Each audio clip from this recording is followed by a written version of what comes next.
Bom dia, turma boa do canal Ave Mais. Um grande abraço para você ligado aqui no Acorda Vascaíno. Oferecimento da 1xBet, a 1xBet que é parceira também do canal Ave Mais. Primeiro comentário, tem um link, dou sempre esse recado para vocês, né? Chega lá, faz o seu cadastro, coloca seus dados e aí você já pode apostar. E na primeira aposta você pode dobrar.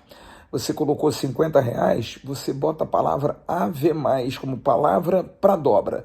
E aí você vai para R$ 100. Tá com um pouquinho mais de grana? Colocou 80, vai para 160. Olha só que maravilha. Você tem um dinheiro legal para você poder gastar da melhor maneira, usando aí das suas dicas. Quem é favorito, quem não é, no esporte tal, quem está ganhando mais. Vai lá, aposta, ganhe seu dinheiro, se divirta com a 1xBet, que é uma empresa séria, correta e que patrocina grandes clubes aí pelo mundo. Volta e meia você vê uma competição transmitida aí pela televisão, você vê lá uma placa da 1xBet no estádio. 1xBet, parceira do canal Ave Mais.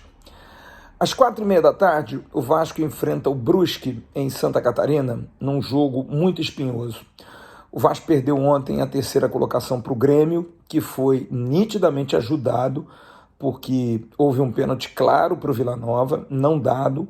O árbitro da partida pipocou, literalmente pipocou, porque na sequência o Grêmio acabou fazendo o gol, ele não deu pênalti e confirmou o gol do Grêmio, o que foi um absurdo. E no final deu 9 de acréscimo e não tinha como errar, deu 8 no final, porque acabou os 53,5 segundos. Pressionado, medroso, como é a arbitragem do futebol brasileiro. É uma arbitragem que não tem segurança absolutamente nenhuma e que nessas horas pesa a camisa. O Vasco tem um adversário que também vive um momento muito difícil. A derrota do Vila Nova ontem deu ao Brusque uma tranquilidade, porque o Brusque é o primeiro acima da zona do rebaixamento.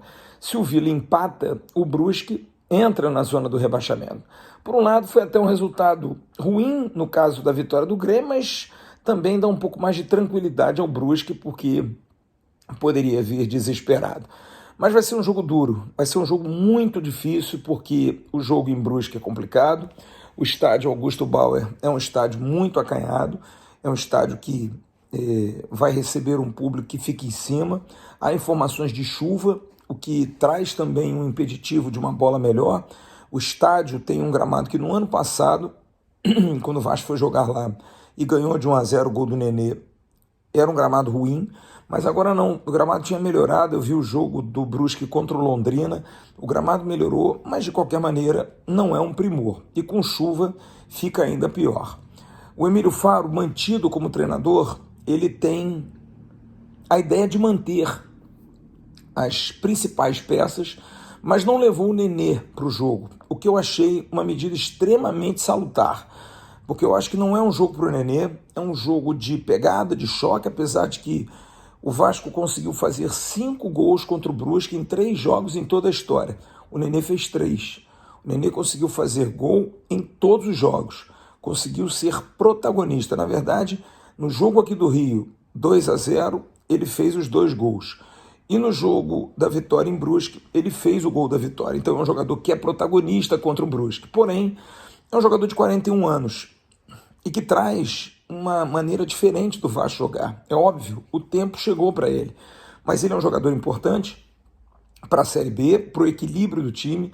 Mas acho que o Vasco vai ter um time interessante, que talvez tenha que se fiar muito na experiência dos seus defensores e também no Alex Teixeira, que talvez não, mas com certeza vai ser protagonista do jogo, vai ser o cara mais experiente do meio para frente, coadjuvado por grandes jogadores de base do Vasco, muito bem, provavelmente com a presença do Fábio Gomes na frente, que é um centroavante alto, é um centroavante chato, difícil de ser marcado, que entrou bem contra o Guarani, jogou bem contra o Guarani, mas o Vasco precisa ser inteligente, precisa defender bem. A defesa do Vasco não tem estado bem na bola parada, precisa estar atenta a isso. Acho que a presença do Danilo Boza na lateral direita seria melhor do que a presença do Matheus Ribeiro para substituir o Léo Matos. O Boza é um jogador que joga naquela posição, tem noções de jogar na lateral direita, mas é bom na bola aérea, portanto seria interessante tê-lo ali para poder ajudar nessa situação. Você tem Quinteiro e Anderson Conceição, principalmente o Quinteiro, vivendo um momento muito inseguro. O Anderson Conceição vinha fazendo um bom jogo com o Guarani, faz um golaço contra, também por essa questão da ansiedade de salvar. Então o Vasco tem tido muitos problemas ofensivos. Eu acho que a presença, principalmente do Fábio Gomes, defensivos no caso, a presença do Fábio Gomes para ajudar nessa bola aérea pode ser também um fator. Mas eu acho que o Vasco precisa ser protagonista, não dá para ter medo do Brusque. Precisa entender que o jogo é importante para o Vasco, e como tal precisa ser encarado com decisão. Precisa partir para cima, precisa marcar a saída de bola, precisa forçar o erro do adversário. O Brusque é ruim, o Brusque está quase caindo, está quase entrando na zona de rebaixamento. O Vasco briga para subir. E uma vitória em Brusque é quase que uma obrigação. O Vasco precisa jogar, precisa ganhar de qualquer maneira, para não dar ao adversário um alento de que pode vencer, de que pode ganhar, porque senão vai ficar complicado. O time precisa ser efetivo, o time precisa ser forte, o time precisa ser intenso para conseguir esse resultado. Então, do jogo, a minha expectativa é exatamente essa, que o Vasco jogue como Vasco, que o Vasco consiga vencer como Vasco. Mas ontem à noite no News, eu trouxe uma informação que é uma informação que eu acho relevante diante da discussão sobre o futuro do Vasco com a SAF, que reza a questão envolvendo montagem de elenco, montagem de um time para ano que vem. O Josh Wander deixou claro numa entrevista ao GE. Globo e também na entrevista coletiva que a ideia é ter um time jovem e competitivo. E logo se interpreta, perdão, para quem tem vontade de não acreditar, que, enfim, definitivamente prefere ver sempre o lado ruim da situação, de que é uma declaração perigosa. Você apenas ter jogadores jovens e competitivos, claro, quer fazer negócio. Eu, como não sou dessa corrente, essa corrente que é negativa o tempo todo, eu vejo essa declaração como quase que algo que eu, particularmente, defendo há muito tempo. Acho que o futebol precisa ter jogadores experientes, sim, mas não em sua maioria. A gente, mais uma vez, como eu falei ontem no comentário, aqui no Acorda Vascaíno, a gente se acostumou muito a isso, ao jogador grande de nome. O nome vai conseguir jogar. Muitas das vezes você encontra o Edmundo na rua, o Juninho Pernambucano na rua, o Roberto Dinamite, e as pessoas acham que esses caras ainda jogam, porque fica a memória afetiva do jogador. Poxa, você podia jogar, hein, Edmundo? Pô, Juninho, tá fininho, podia jogar. É sempre assim, o papo é sempre esse. Só que isso não pode ser transportado para o futebol moderno, em que o Nenê joga, em que o Diego Souza joga. A gente chora porque o Diego Souza não veio jogar no Vasco, porque ele em 2011, 2012, ele foi importante no Vasco. Ora, a Bolas tem 10 anos. Isso faz muita diferença. E você perde jogadores nesse futebol competitivo, porque se você não marca com os 11, se você não reagrupa com os 11, ou se você não ataca com velocidade os 11, sabe o que acontece? O outro vai defender com 11 e vai atacar com 11. E vai passar por cima de você. Eu ouvi um treinador que me disse sobre o time dele, eu tenho 2 laterais, um de 35 anos, outro de 24 anos. Ambos correm 12 quilômetros por jogo. Só que o lateral esquerdo, que tem 24 anos, corre 10% sprint, velocidade durante o jogo, 1.200 metros. O de 35 corre 200 metros. Dá 200 sprints, 200 metros de sprint durante o jogo.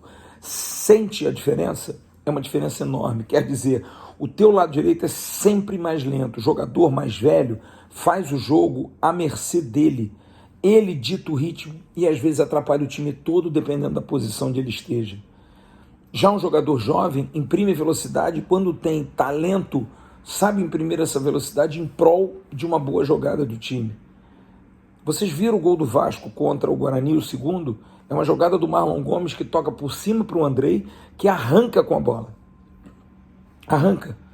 Chuta, a bola sobra para o Ignaldo, que faz o gol. Então, se a gente for pensar claramente, há uma necessidade de que um jogador jovem, um jogador que tenha um ótimo preparo físico, possa fazer essa jogada. Porque se é um veterano, talvez naquela bola do Andrei tentasse rolar, tentasse um drible, tentasse clarear mais para bater. E isso faz a diferença no futebol de hoje.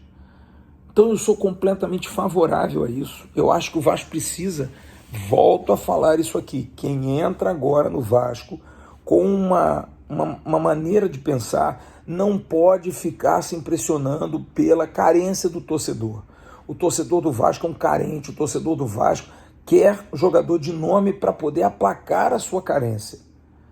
Vamos lá, o Vasco vai trazer o Marcelo, o Vasco vai trazer o Thiago Silva. Se der, traz o Cristiano Ronaldo. Não, mas a gente também tem que trazer a gente precisa trazer um goleiro internacional. E aí se pensa num goleiro de 37. O Marcelo Groi, por exemplo.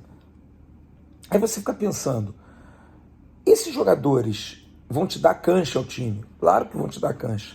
Mas vão te dar um retorno físico necessário? Porque tem que se pensar assim. Tecnicamente são todos muito bons. Ou eram, pelo menos. Será que fisicamente eles vão me dar retorno ou eu vou ter que montar um time capaz de suprir a ausência deles da intensidade do jogo? Porque um desses corre 200 metros de sprint, o outro corre 1.200. Mas o outro não tem nome. Essa cultura vai ter que mudar. A gente vai ter que se acostumar com isso. Agora, se você traz o Paulinho, por exemplo, do Bayer Leverkusen, você consegue juntar a fome com a vontade de comer, porque você vai atender os anseios dos carentes e você vai trazer um jogador jovem que possa querer ter futuro jogando aqui, se valorizando novamente e indo embora para fora. Isso tudo faz muita diferença, vai fazer muita diferença. Então, eu acho que um time jovem e competitivo, primeiro você precisa estipular o que é o jovem. Jovem é o quê? É até 21 anos? Até 22? Até 25 anos, 26 eu acho que é muito jovem ainda. Dá pra gente pensar nisso. Da gente ter até 26 anos, quase que 70% do nosso grupo. É importante ter saúde, competição, brigar. Mas o rival, eu vi ontem uma pessoa escrevendo isso. O rival tem o Felipe Luiz, o rival tem o Davi Luiz, o rival tem o... Quem mais? O Vidal. Everton Ribeiro e Arrascaeta também. São jogadores veteranos, sim. Mas precisou, por exemplo, botar na lateral direita um lateral direito jovem, como o Mateuzinho. É a mesma coisa o Fluminense. O Fluminense tem um Ganso, que é um jogador um pouco mais veterano, mas tem ao lado dele o André para armar. Tinha até ontem o Nonato, que foi vendido. Precisa ter equilíbrio. Não basta ter um time só de veteranos, jogadores de nome que fizeram muito na história, que a gente vai para o estádio e se decepciona. Mas um deles dá um drible sensacional, o outro dá um chute de fora da área e a gente sai com uma impressão de que, o cara joga muito, né? Mas não é efetivo mais para o time. O tempo é implacável, como por exemplo está sendo para o Nenê, que é muito talentoso, é um jogador que dificilmente se machuca, mas que tem a carreira no ocaso. E em alguns momentos ele atrapalha, porque a bola vem no pé dele, ele para girar, para dominar, porque ele não tem a mesma leveza de outrora. Então, o jogador mais velho vai ter, mas talvez 1, 2 no máximo. 3 é demais num time de 11. Tudo bem, então vamos lá, um goleiro dá para ter um jogador mais experiente? Dá. Um volante mais experiente? Depende. Um atacante mais experiente? Pode ser. Talvez seja uma opção, mas vários experientes não tem mais espaço para isso. Eu sou completamente favorável a isso. Um time jovem, um time competitivo, um time afim, um time com jogadores com sangue nos olhos, um time que tenha dentro dele jogadores como Andrei, como Marlon, como Ignaldo, que com mais estrutura talvez Figueiredo e Peck possam jogar, quem sabe não se recupera o Juninho. Tem grandes jogadores, grandiosíssimos. E aí você, de repente, reforça a cozinha com jogadores mais novos, mais fortes, traz um zagueiro uruguaio, traz 2 laterais argentinos, traz um goleiro paraguaio, de repente. Você tem aí 4 jogadores na defesa que são jogadores interessantes. Você vai ter o Palácios, o Sarrafiore, que talvez fique, você só pode utilizar 5, gira. E aí você pode trazer um atacante, pode trazer um meia, craque. Tudo você pode fazer. E eu acho que esse é o caminho. Jogador experiente é bom, mas jogador jovem te dá retorno. te dá saúde. O experiente, dependendo da condição dele, talvez não dê mais. Dá 1, 2 jogos e deslumbra. Depois fica um tempão parado. O jovem, ele aprende. E eu acho que hoje, cada dia mais cedo.